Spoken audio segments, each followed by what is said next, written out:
तो दोस्तों आज का जो टॉपिक है देयर, THERE, देयर मीन्स यदि इसका हिंदी में मीनिंग देखते हैं ना, तो जब भी हम लोग मीनिंग ढूंढेंगे तो देयर का मतलब होता है वहां।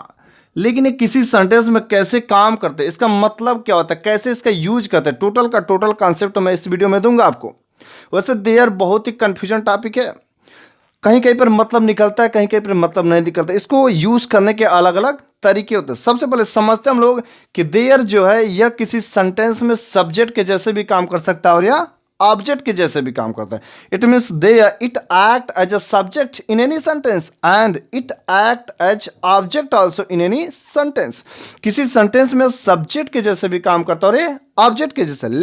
लेकिन क्या है कि जब ये देयर सब्जेक्ट के जैसे काम करेगा तो वहां पर उसका कोई मतलब नहीं निकलता। देयर इज नो मीन, वहां पर कोई मतलब नहीं निकलता है। लेकिन जब ऑब्जेक्ट में जब काम करता है तो कुछ ना कुछ उसका मतलब, अर्थात जो उसका सेंस है वहां पर गिव्स मीनिंग, वहां पर कुछ मतलब देता, वहां जो है वो कुछ उसका मतलब आते हैं। तो सब्जेक्ट में कैसे मतलब आता है, क्या इसके एग्जाम्पल है, समझते पहले कि सब्जेक्ट में जब आएंगे तो वहां पर कुछ मतलब नहीं निकलता है। जैसे मैं बोलूंगा कि there is a boy, there is a boy, यदि इसका मतलब निकालूं वहां एक लड़का है, वहां एक लड़का है तो रॉन्ग है। इसका यदि हिंदी में बस मतलब देखेंगे तो एक लड़का है। यहां पर वहां जो सेंस आ रहा है सब्जेक्ट में आया, it act as a subject, इसलिए इसका सेंटेंस में कोई मतलब नहीं होगा। लेकिन जब ऑब्जेक्ट में काम करेगा तो कुछ मतलब देगा। It means a boy is there, एक लड़का वहां है, यहां पर इसका मतलब निकलेगा वहां, अ बॉय इज देयर। तो जब देयर सब्जेक्ट में आता तो वहां पर कोई मतलब नहीं होता है, और आफ्टर दैट यदि ऑब्जेक्ट में आता तो वहां पर उसका मतलब निकलता है। अंडरस्टूड? बातें क्लियर हो रही। अब रही बात है कि यदि सब्जेक्ट में काम करता है तो यही तो मेरे को समझना है, कि सब्जेक्ट में कैसे, किस जगह पर यूज होंगे, कैसे यूज होते, तो मतलब नहीं देते। सबसे पहले समझते हैं सब्जेक्ट जो डूअर, जो करने वाला होता है उसी को सब्जेक्ट बोलते हैं, राइट। सब्जेक्ट दो प्रकार के होते हैं यदि देखेंगे तो, एक सब्जेक्ट जो रियल, जिसको बोलते हैं वास्तविक सब्जेक्ट, और एक नॉन रियल, या इसी को बोल सकते हैं false. Real subject, non real और फॉल्स सब्जेक्ट। इन रियल सब्जेक्ट होते का वास्तविक subject. What is the real subject? जैसे मैं बोलता हूं कि Ram is a good boy, मैं बोलता हूं Ram is a good boy, Ram एक अच्छा लड़का है। दूसरा मैं बोलता हूं ही इज कमिंग, वह आ रहा है। अब देखो यहां पर राम नाम आ गया, रियल है, सब्जेक्ट है। ही, ये सब हमारे वास्तविक सब्जेक्ट है। क्योंकि जब इसका सेंटेंस का हिंदी में जब मीनिंग निकाला जा रहा है ना, इसका मतलब आ रहा है Ram is a good boy, Ram इसका यूज कर रहे हैं हिंदी में जब ले रहे हैं तो ही इज कमिंग, वह आ रहा है। जो ये है इसका हिंदी में यदि मतलब निकालते तो अपना मीनिंग दे रहे हैं। लेकिन फॉल्स सब्जेक्ट क्या है? देयर फॉल्स सब्जेक्ट है, क्योंकि जब इसका हिंदी में मतलब निकालते तो इसका कुछ आता ही नहीं।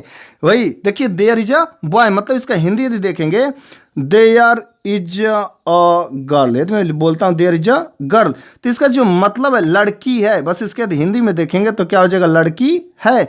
देयर का मतलब जो वहां है यहां पर आएगा ही नहीं। बस इसका हिंदी में यदि मतलब देखेंगे तो लड़की है, ये चीजें होती है। तो जब देयर सब्जेक्ट के जैसे काम करता है तो बिल्कुल इसका कोई मतलब नहीं निकलता। समझते हैं कि कैसे ये किसी सेंटेंस में किस तरीके से काम करते हैं। ओके, जब किसी सेंटेंस में देयर कैसे आएंगे, जब भी कोई सेंटेंस ऐसा हमको मिले, याद रखिएगा, ध्यान से सुनिएगा, देयर कहां पर यूज करते हैं? सब्जेक्ट के जैसे। जब भी किसी सेंटेंस में ऐसा मिले कि जहां पर सब्जेक्ट का पता ही नहीं चल रहा हो कि मैं सब्जेक्ट क्या लिखूं, सब्जेक्ट बिल्कुल जैसे मतलब एकदम गोल हो जाता है, पूरा एकदम सब्जेक्ट ढूंढते रहो, हो क्या होगा सब्जेक्ट, क्या होगा सब्जेक्ट। जब नहीं मिले सब्जेक्ट, उस जगह हम लोग देयर का यूज करते हैं। जिस सेंटेंस में सब्जेक्ट का पता नहीं चले, पूरा कोशिश कर लो, बाप रे किधर को गया, ऐसा जब आता तो समझिएगा वहां पर देयर का ही यूज होगा। ओके, जैसे मैं बोलता हूं एक किसान था, एक किसान था, राइट। इसके बाद मैं बनाता हूं तो अ फार्मर वास। लेकिन यार इसको पढ़ने में बड़े आड़ लग रहा है, इनकम्प्लीट सेंटेंस लग रहा है ना, इनकम्प्लीट सेंटेंस लग रहा है। इस कारण से सेंटेंस सही नहीं हुए। यहां पर क्या होता है, सब्जेक्ट का ऐसा लग रहा है कुछ चीज़ें इनकम्प्लीट लग रही, अधूरा लग रहा, सब्जेक्ट नहीं है, ऐसा कुछ किसान तो सब्जेक्ट में आ रहा है और फार्मर किसान है, लेकिन यहाँ पर कुछ भी लिखे यार, इस सब्जेक्ट लिखने के बावजूद भी ना इस सेंटेंस इनकम्प्लीट लग रहा है। तो इस तरीके से जहाँ पर भी बात आती है, वैसे इस प्रकार के सेंटेंस हम लोग जब स्टोरी लिखते थे, एक राजा है, एक राजा था, एक बुढ़ा आदमी था जिसके 4 लड़के थे, इस प्रकार से जब हम लोग को मिलता है तो वहाँ पर हम लोग देयर का यूज़ अधिकतर उन केसों में मिलते हैं। तो के एक किसान था, तो ये सेंटेंस हमारा इनकम्प्लीट होने के कारण रॉन्ग है। इसका होगा क्या, एक किसान था तो सिंपली देयर लिखेंगे, देयर वाज अ फार्मर, एक किसान था।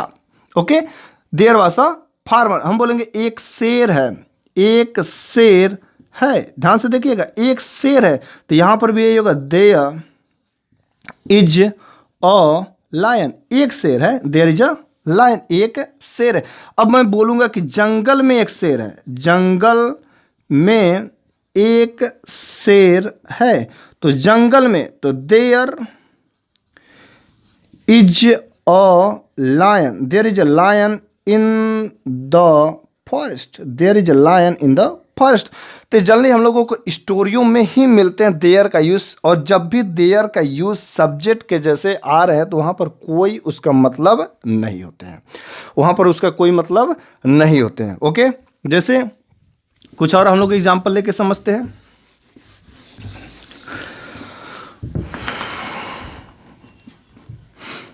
एक आदमी है, एक आदमी है, तो इसके सही तरीके से बनाएंगे तो देयर इज अ मैन। उसको यदि ऐसा मैं बना देता हूं, एक आदमी वहां है, ठीक, देखो यहां पर देयर वहां आ गया, तो सिंपली सा इसको लिखेंगे अ मैन इज देयर, एक आदमी वहां है, ये हमारा सेंटेंस सही होगा। यदि मैं इसको ऐसे लिख देता हूं, there is a man, there is a man, तो यहाँ पर सिंपल सा इसका बस मतलब होगा एक आदमी है, ना कि इसका मतलब नहीं होंगे there is a man. Okay, इस तरह से जब भी देयर सब्जेक्ट के रूप में काम कर देगा तो समझिएगा वहाँ पर उसका कोई मतलब नहीं आ रहा, लेकिन जब ऑब्जेक्ट में काम आता है तो वहाँ पर उसका कुछ ना कुछ मतलब अर्थात तो वहाँ सेंस देकर ही जाता है।